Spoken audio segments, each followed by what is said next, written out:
This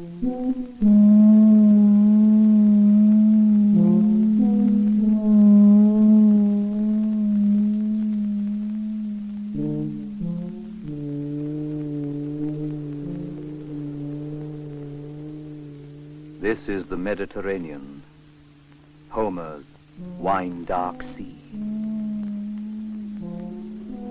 Odysseus was storm-tossed here. Here rode the galleys.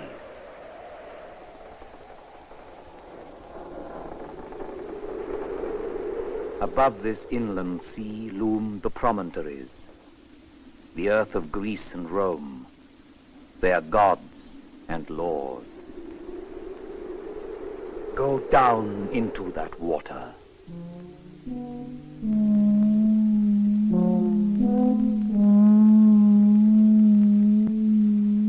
This blue-green ambience, rippling into depths, stands well for an image of time.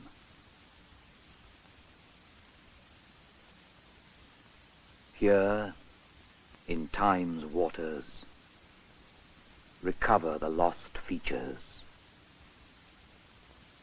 amphora of dead gods and kings, ships and sunken cities, porches and columns of Rome.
Thou, stranger, which for Rome in Rome here seekest, and naught of Rome in Rome perceiv'st at all. These same old walls, old arches, which thou seest, old palaces, is that which Rome men call.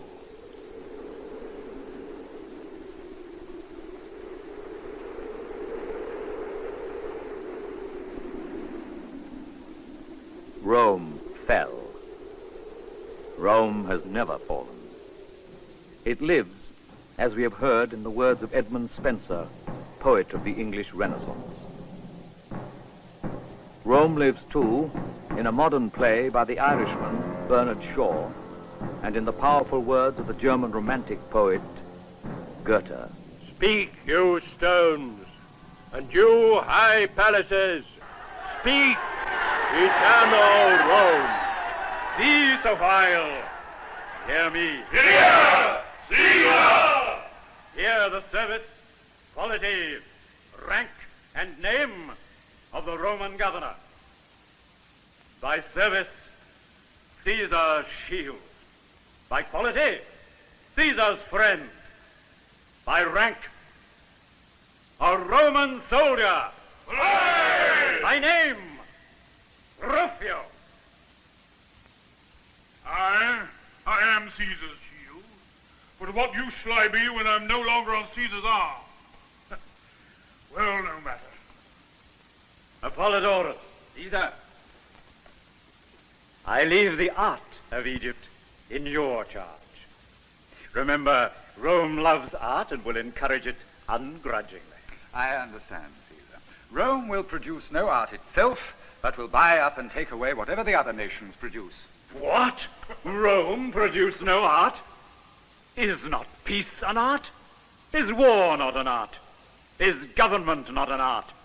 Is civilization not an art? All these we give you in exchange for a few ornaments. You will have the best of the bargain. Thus the Roman Julius Caesar, revived after 20 centuries by the Irish playwright Bernard Shaw. In such ways, in the imagination of poet and playwright, Rome lives forever. And it has a half-life as well, in its own records, in fragments of temples, palaces, arches. But what Rome was, what Rome meant to the culture of the West, what Rome means for us today, how to find answers to these questions. Rome's own poets and historians often give conflicting and pessimistic testimony. Lucretius, poet of Republican Rome in the 1st century before Christ, saw only a world going to pieces around him. In this way, the walls, too, of the great world around us shall be stormed and fall into decay and crumbling ruin.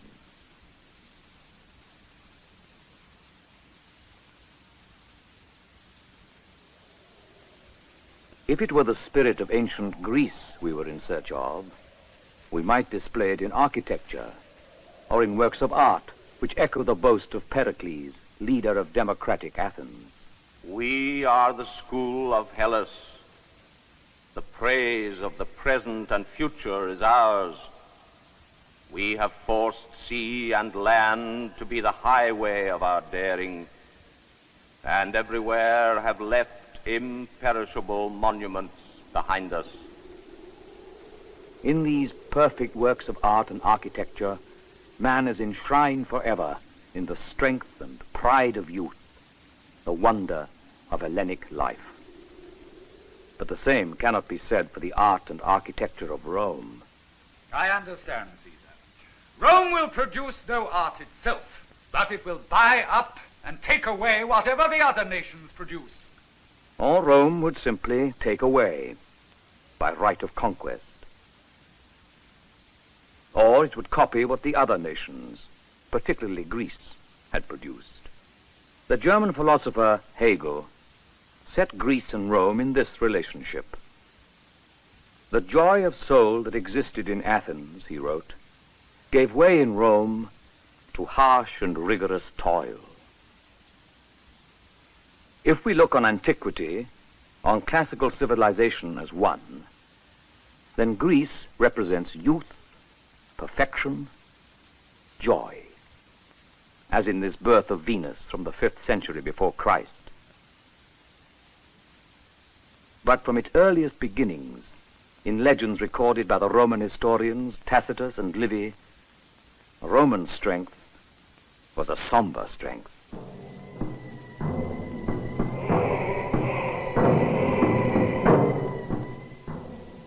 But the establishment of this great city was determined, I hold, by the fates.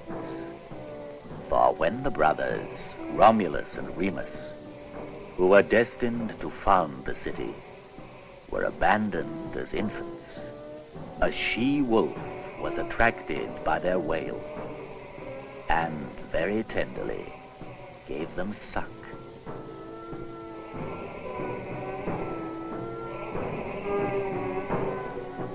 But at length the kings of Rome grew arrogant, and Junius Brutus aroused the people to shut the gates forever against them. And thus kingship ended at Rome. But the tiny republic, from the first, was threatened by fierce wars. War, as well as peace, has its laws, and we Romans of the Republic wage it with justice as well as vigor. We conquer in the Roman way, by courage, Effort, weapons.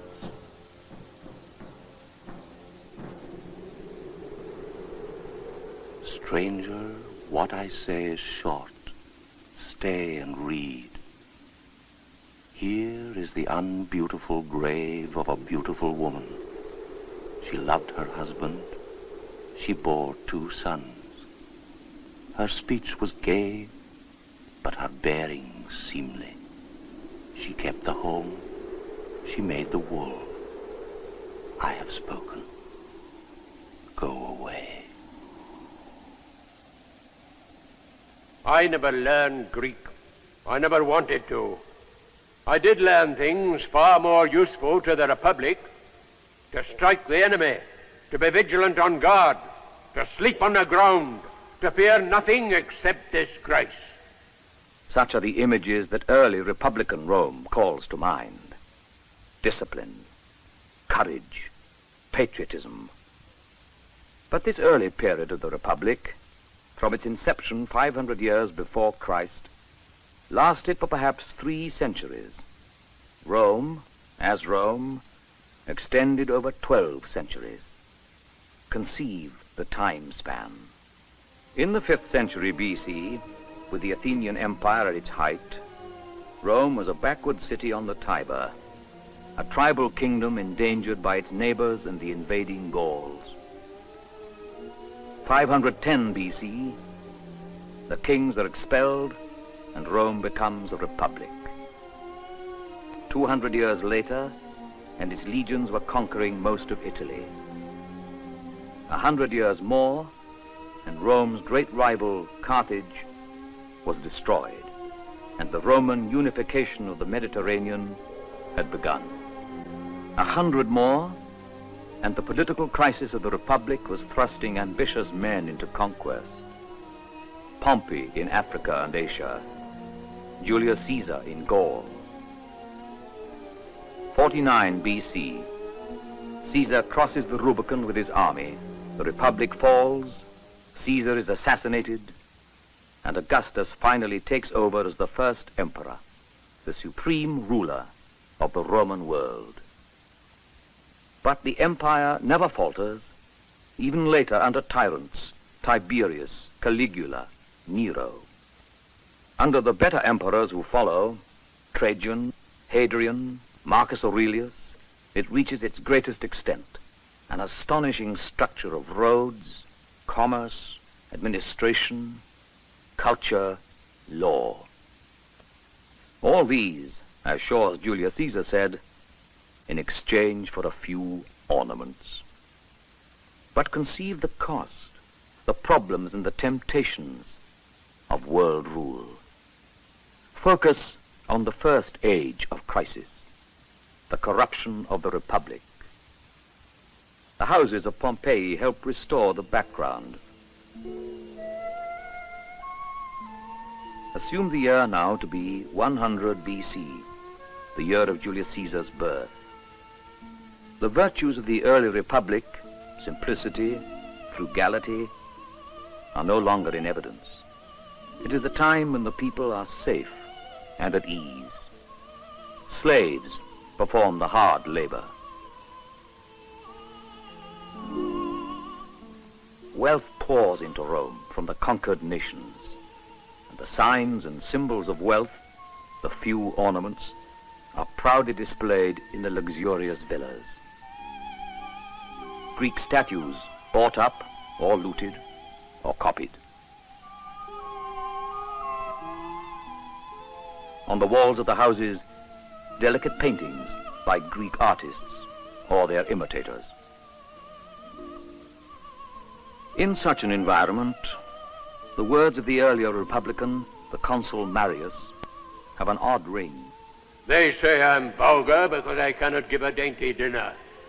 I am happy to admit the charge. From my father, I learned that daintiness is appropriate to women, strenuousness to men, that the only true ornaments are not art or furniture, but weapons.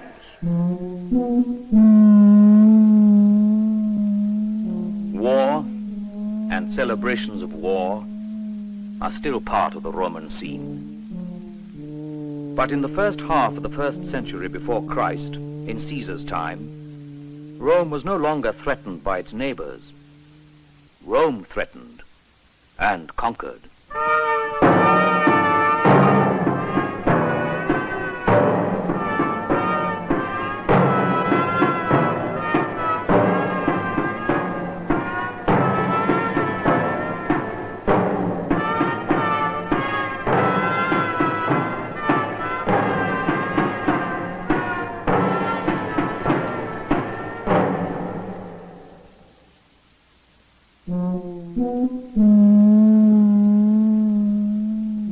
War and celebrations of war, and as in all periods of Roman history, the conquering generals returned to the city and the glories of a triumph.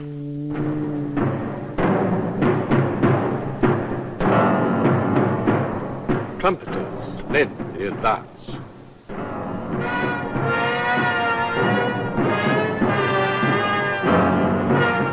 Then came the carts, laden with the spoils of war.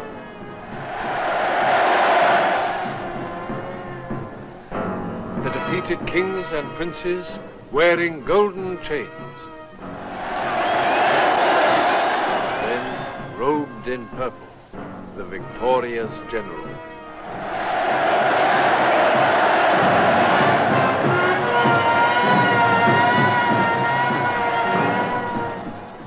Triumph was the greatest reward a Roman general could be given.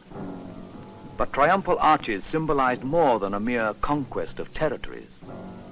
Along with the Roman legions went Roman civilization, bringing Roman laws to lawless tribes.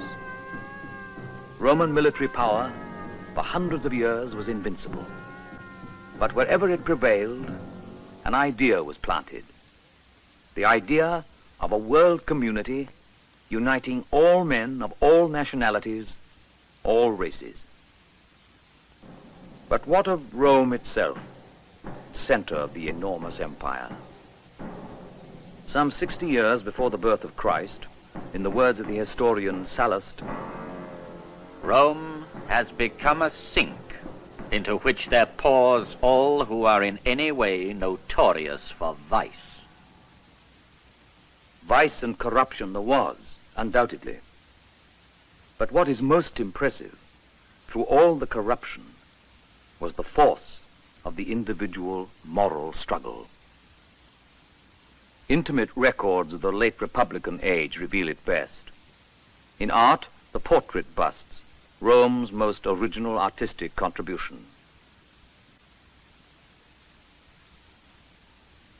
These realistic heads, often made from life masks or death masks, yet they're not merely records of facial warts and wrinkles. They reveal a dark intimacy in which we trace the warfare in the Roman soul.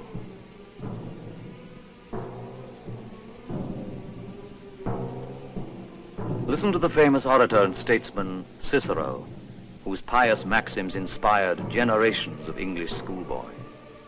The short period of life is long enough for living well and honorably. But Cicero's private letters reveal a deeply troubled man. In these letters he traces the death throes of the Republic. Hail Caesar! The bid for political power by Julius Caesar. Shaw's portrait of Caesar shows a confident man, beneficent to Rome's subject nations. Cicero's letters reveal another Caesar. Caesar has been seeking for absolute power. It has not been his aim to make the Republic happy and virtuous. We could not possibly be more wretched, more disgraced than we are. We are the slaves of Caesar, and he of circumstances. Julius Caesar gained absolute power, only to fall in 44 BC to the daggers of the conspirators. Let Shakespeare now show us an intimate picture of the forces of violence at large in Roman society after Caesar's assassination. Here we see Caesar's heir, the 18-year-old Octavius, the old soldier Lepidus, and Mark Antony. These many then shall die. Their names are pricked. Your brother, too, must die. Consent to Lepidus. I do consent. Prick him down, Antony. Upon condition, Publius shall not live, who is your sister's son, Mark Antony. He shall not live. Look for the spot, I damn them. But Lepidus, go you to Caesar's house. Fetch a will hither, and we shall determine how to cut off some charge in legacy.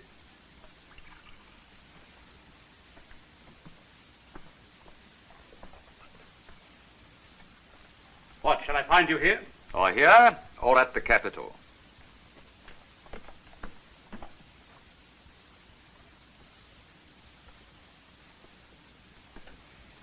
This is a slight, unmeritable man, meet to be sent on errands.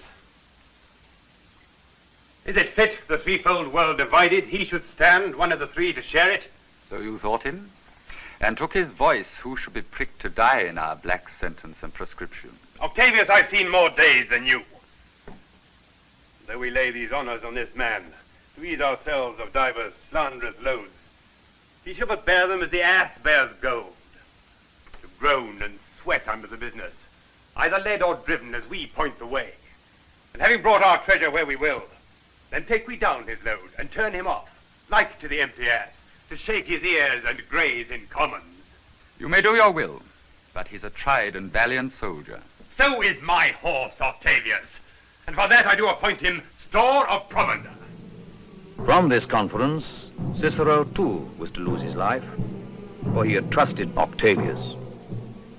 Octavius' double dealing is well documented by the biographer Plutarch. For now Octavius, though a mere youth, persuaded Cicero to join him in procuring the goodwill of the Senate.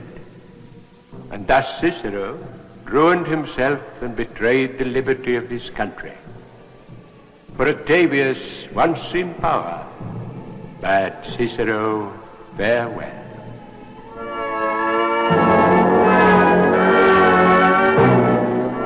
May it be mine to build firm and lasting foundations for the government of Rome, taking with me when I die the hope that these foundations will endure. The speaker is that same mere youth, Octavius. Systematically, ruthlessly, he had, by the age of 32, removed his rivals to become the Emperor Augustus, absolute ruler of the civilized world. It was a world longing for peace. In less than 20 years, Rome had suffered 3 civil wars. And to Virgil, Rome's greatest poet, Augustus was the man, the leader so often promised, who would bring peace to Rome at last. And in this Virgilian work of art, Augustus' Altar of Peace, we find a counterpart to Virgil's poetic vision, a vision of harmonious rule under law. Rome, that glorious city, will bound her power by earth, her pride by heaven.